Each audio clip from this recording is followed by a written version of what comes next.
Hi everybody, welcome back to the channel. We are once again back in the car, which means we have seen yet another new movie.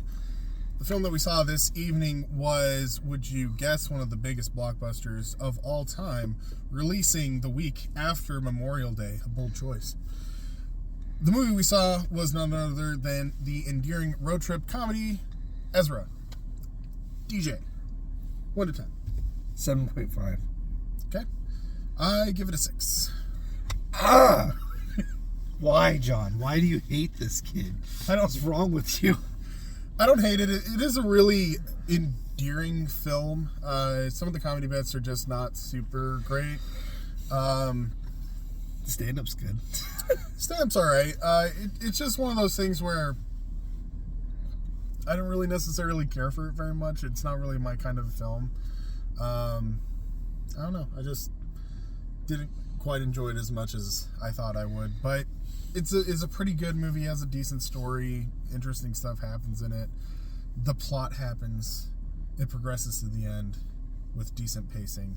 The acting is pretty good. The story is pretty good. And it has some fun, moments in it. So, it's a solid film. It's not my favorite. I'm going to change my score. 10 out of 10. Perfect film. Just like Moonstruck. It's perfect. It's not quite Moonstruck. It's not bad. I'm not saying it's bad. It's a solid film. It's just not necessarily... I don't know. I'm just not feeling it. You just hate gut-wrenching, heartfelt films, apparently. You just hate people. This is a people film. You hate people, so you obviously hate people. It's the only conclusion. It's not really gut-wrenching. It's not even gut-wrenching. It's just kind of... It's an interesting story. You follow along with it. You feel for the characters, but it's not like gut-wrenching. It's endearing. It is a comedy film, but it's not like fall out of your seat. No, funny. This is a people film. This is like... It's actually... I can't even remember the last time I can name a film that was like this, where it was just a heartfelt film that just had a point. There's a few that have been heavier on the comedy. Like The Muppets was a film that was like this, like a film that was like people finding their place and where they are, but it was very heavy on the comedy. Yeah. That's what a lot of these type of films have been the last decade. Heavy comedy. This one is light on the comedy. It's heavy on the interpersonal connections. This movie hangs on the dialogue and the relationships of the characters. Right. It's just not done. I think a lot of films that they even made this year tried to be this. There was the one with I can't remember the name of it. It was the lesbian road trip one. There was the one where they get the drugs and stuff. There was that one that was kind of trying to be something like this. There's been some kind of coming of age films, but nothing like this. This is unique out of the 2 years since we've been doing this channel. It doesn't really fit into anything that you could put it into. They used to make a lot of films like this when I was in middle school or high school. There were a lot of films that came out the Pursuit of Happiness is a film like this, where it's just about family relationships and how they deal with normal stress and normal things. And this one in particular takes not necessarily not really that much of an abnormal thing, but definitely a wrench in it, with a kid that's autistic and a father who's a comedian and a mother who's a realtor, and they're in the middle of separated. They're separate. Yeah, they're in the middle of a divorce, and just all these characters trying to deal with their drama. That's what this film is, and it's I don't have a lot really. I do have a little bit to give into spoilers, but for the most part, that's what this film is. It's people dealing with their stuff. Yeah. It handles it really well. It's a lot of slice of life. Yeah, there's a lot of deep themes in this film that it covers with. It doesn't use kid gloves, but it also doesn't shove it down your throat either. It does a really good job of letting you consume the material that's coming before they put the next serving out, and it paces that way from pretty much the beginning of the film all the way to the end. It stays at the same level of tension, pretty much without wavering all the way through. And until the very end, and it just kind of it drops off. But the acting, the character, this felt like these people were actually dealing with these problems. This didn't feel like people acting like they were dealing with this problem. This felt like these people really felt this stuff, and it was very well done.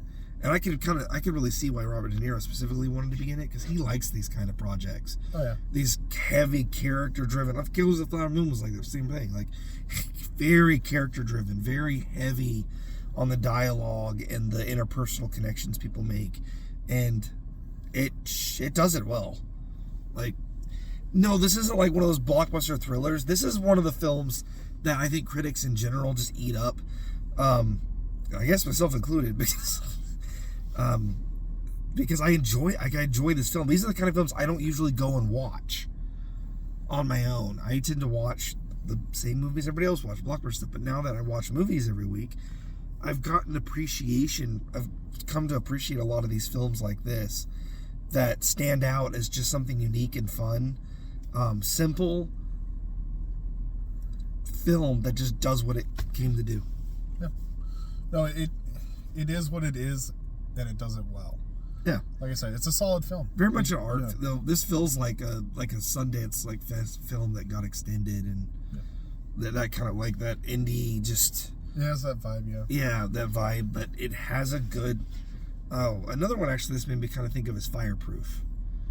I don't know if you've ever seen that. Yeah, Fireproof. Yeah, it's just those are all those movies like Prisoner of Happiness and Fireproof. Those are dealing with different issues, but that's what it is. Those films are just people in their own space just trying to find their way forward. And that's really what the heart of this is. It's just about a very specific family dynamic that it's a little different than most people have to deal with. Right. So that's pretty much it for me. Like it's just well done. The only reason I actually didn't give it a better score, part of it is because it does pace so well until right at the end, and it just kind of stops. The film it's like a train that literally just slams on the brakes and then it ends. That was kind of jarring. I expected kind of a slower release on the ending side of it, but and it felt a little long at parts, which is funny because the whole film feels actually too short because of the way it ends. Right. But that's it. It just a little weird on the ending and some of the scene, some of the issues they deal with get pushed a little too hard, but it never really goes over the top. Yeah. No, like I said, it does what it does. It does it well. It didn't quite stick the landing, but it did overall pretty solid for what you want it to be. All right. As far as like recommend in the theaters, if this is kind of like your type of movie, I mean, why not see it in theaters? Otherwise, it is kind of one of those movies that I could definitely see you watching on like a kind of like a rainy afternoon in the background kind of thing. Where if you're kind of person that likes movies that are if you like movies like Rain Man, Pursuit of Happiness, like I mean like really enjoy those type of films, and then seeing it in theaters is probably your thing. But this isn't really the type of movie that really benefits from the big screen. You know, it doesn't really have wide shot. It doesn't have a lot of wide shots. It doesn't have necessarily like amazing sound or anything. It's very simple. This is the type of film you can kind of see anywhere and get the point of it. Yeah. This is more of you'd have to be a big fan of it to really want to go just to the theater to see it. Yeah. If you want the theater experience, you can go for it. But otherwise, this is a film that honestly you can watch on TV and you're not going to miss anything. So, do we want to do any spoilers? I have a couple, but not a lot, so we can go into it. Okay. Thanks so much for watching this video. If you are not going to stick around for the spoilers, we hope that you enjoyed it. We always try to give you guys a quick, honest review of films that are in theaters. We usually pick ones that are like really popular, and then we get kind of these like run-of-the-mill, like middle road or lower films. This week we did because it's the week after Memorial Day. Usually they don't release big films until like a week or two because Memorial Day is like the beginning of blockbuster season. just because the box office wasn't super great this year, it seems weird, but usually it takes about a week or two before the studios come back and are willing to do their big budget stuff again. So there's definitely stuff coming, so. Yeah. So if you're curious about if a movie's good, if it's interesting, we give you guys a feedback. We're not paid to go to the movies or anything like that, so it's literally just an audience reaction. Otherwise, we watch old movies and revisit them, and bad movies and make fun of them. So if that interests you, consider subscribing. Otherwise, we'll move on into spoilers. Spoilers.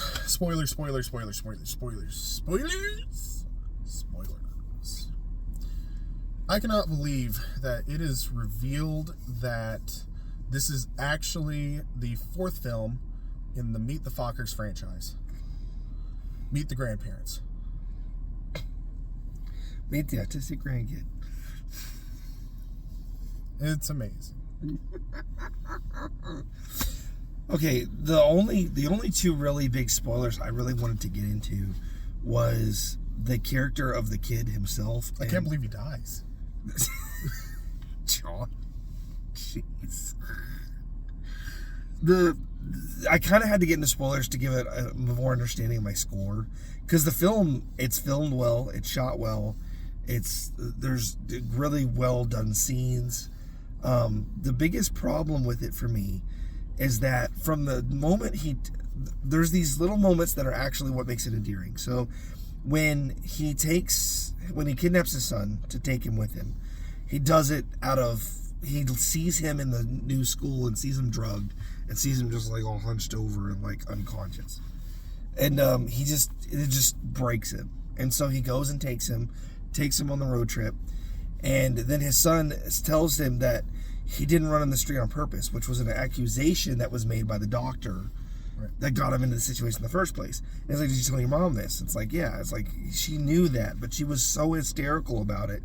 She took it to the extreme because she was concerned. And so he actually starts to feel that maybe he was wrong until he hears that and then turns right back around and realizes he's right again.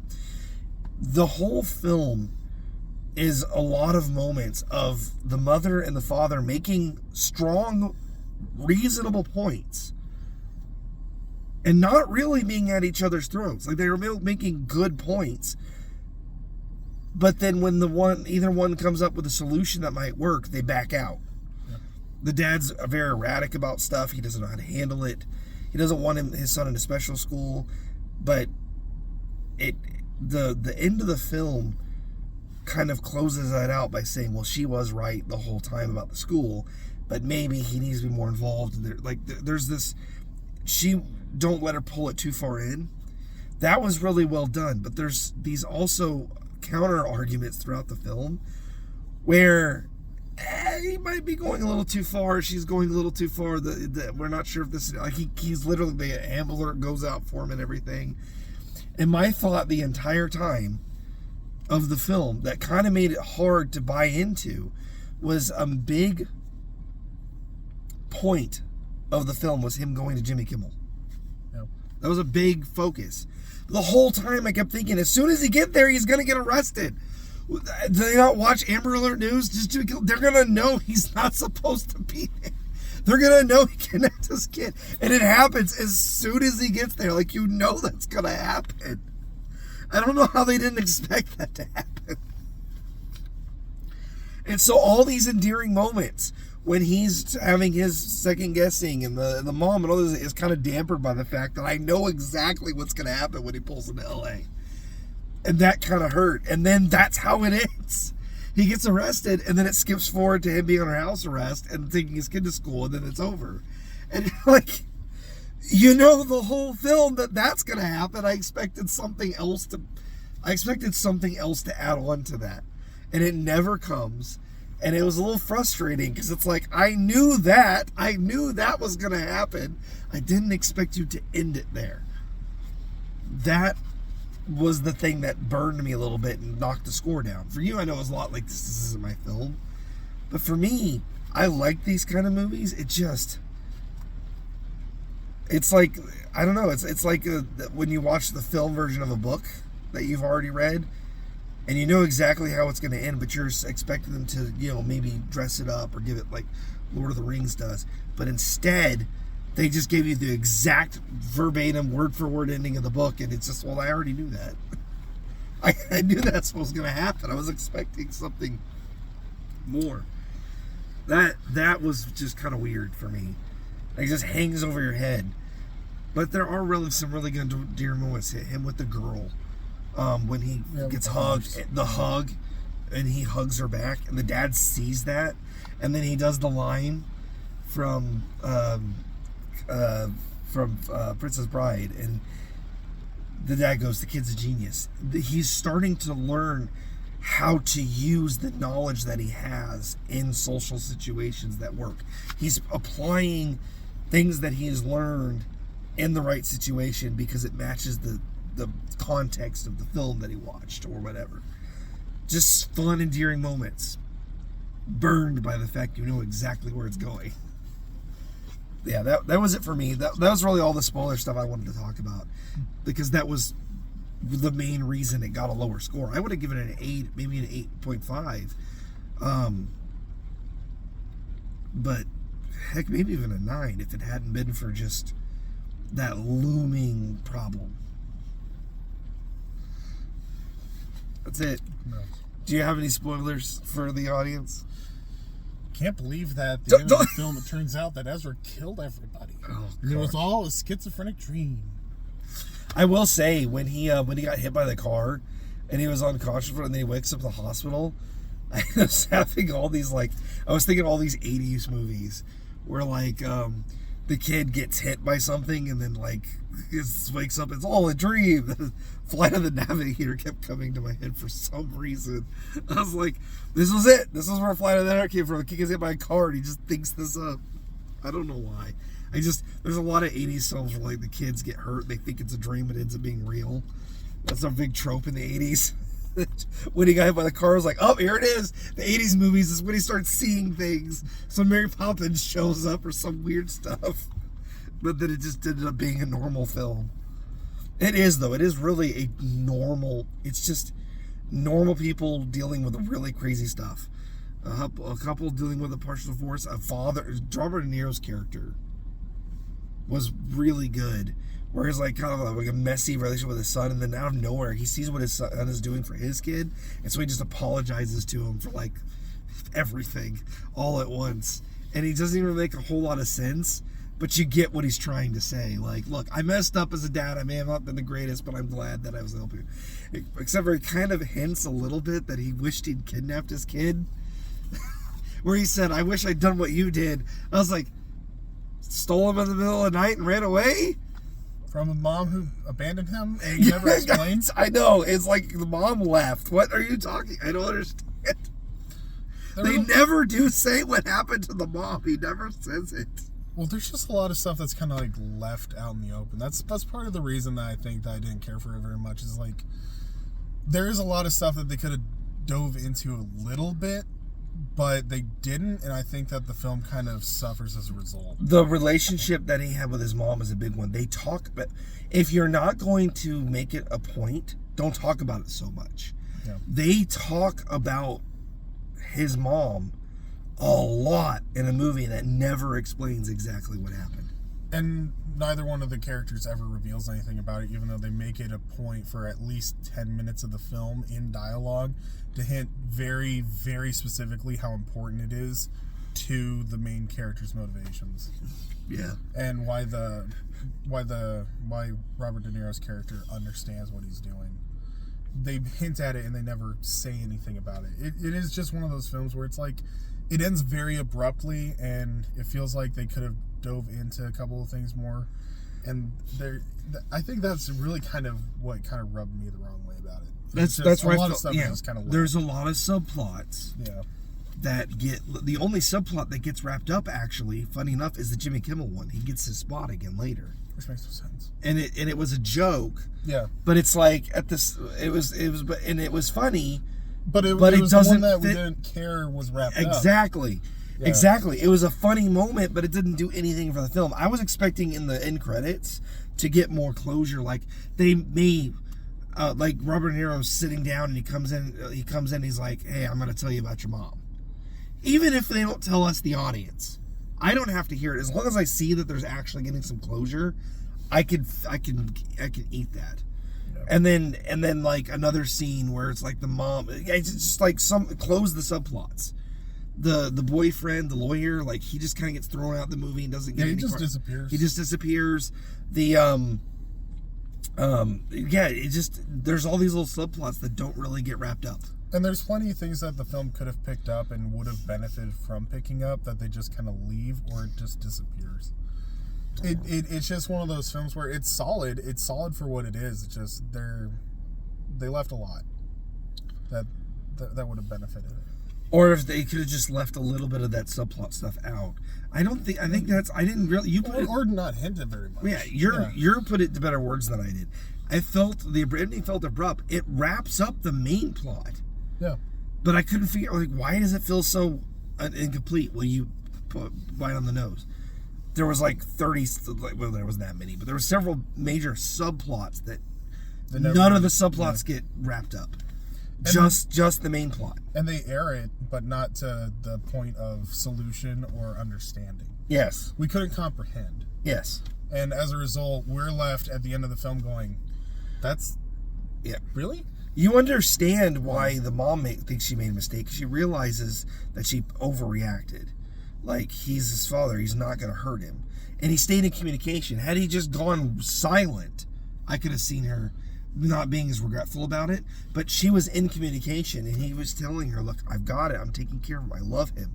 And that reassured her to remind him, okay, he's not crazy. I don't know what he's capable of, but I know at least he wouldn't hurt him. And she starts to realize that maybe I might have overacted a little bit. I should have just, you know. She overreacted, and the fact that he even had a restraining order on his son. Yeah. That was kind of the big thing, is like, he wanted to be there for his son. He wanted to care for his son and be his defender. But then not only does he not get to defend his son, he doesn't get to spend any time with him at all. Yeah. And that kind of drove him over. It's just one of those things where it's like, what he did was not right, but the circumstance he was in was awful. It was a really good representation, though, of, like, the system, because once a kid, like, the system loves kids because that's money in their pocket. And so they, like, when the lawyer even said, it's like he has power. It doesn't matter if he's right or wrong. The lawyer, he made real good sense. He was trying to protect him. He's like, look, I understand that you don't like this, but the system has the power. If you aren't careful, they can take everything from you. You need to be careful how you handle this. Yeah. And then he reacts by running away with his son. It makes it worse, yes. But it did open everybody's eyes. It gave everyone some, like, realization. So that was nice. But like you said, none of the subplots that lead up to that really get finished. And that doesn't really close the story, because it skips to him being under house arrest and doesn't really give any reasoning. Like, how did he was arrested under an Amber Alert, and he's just on house arrest and still gets parental rights. That's more rights than he had before he violated it.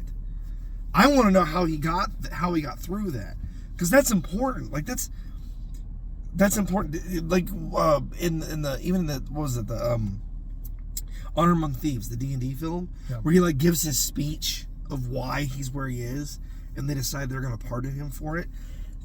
Give us that moment where he goes, I messed up, but then she steps up and testifies on his behalf, because before this point, she didn't stand up for him. Yep. She told him to shut up and allowed him to make it worse. It would be nice to see her, and maybe the lawyer guy even too, and the dad all stand up for him, like, look, he loves him, he made a mistake, and they all back him up, and they see, okay, he cares about this kid. It wasn't done, and then it wasn't done out of malice. Yeah. It was. Yes. That would have been what we needed, I think. It's just a moment, and you didn't have to do it in the courtroom. It could have simply been her saying that she would back him up. Just give us some reasoning as to how he got through that situation, because that makes the most sense. That she realized that she needed to be there for him as well. Like, it's our kid. It's a partnership.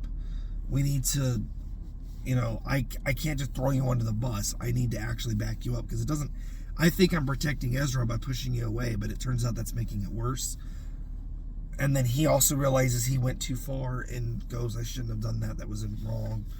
And then everybody kind of simmers down. But instead, it skips all of that and goes straight to the resolution. And it doesn't feel earned. It feels like it was just given to us. And that, I can get behind you there. That especially when you're paying attention to a lot of these subplots, that can hurt a bit on the score. Like, that's what knocked mine down. Yeah. Like, it lost 2 to 2.5 points straight up because it just doesn't give proper closure to itself. Yep. That's what it was. All right. All right. Thank you guys so much for watching to the end of the video. We hope that you enjoyed it. Let us know your thoughts about Ezra, or just your thoughts about movies this year in general in the comments below. We are always open to your guys' feedback. If you like this video, like it, share it with your friends, subscribe if you haven't already. We do appreciate it. Otherwise, we'll see you guys in the next video. Thanks for watching.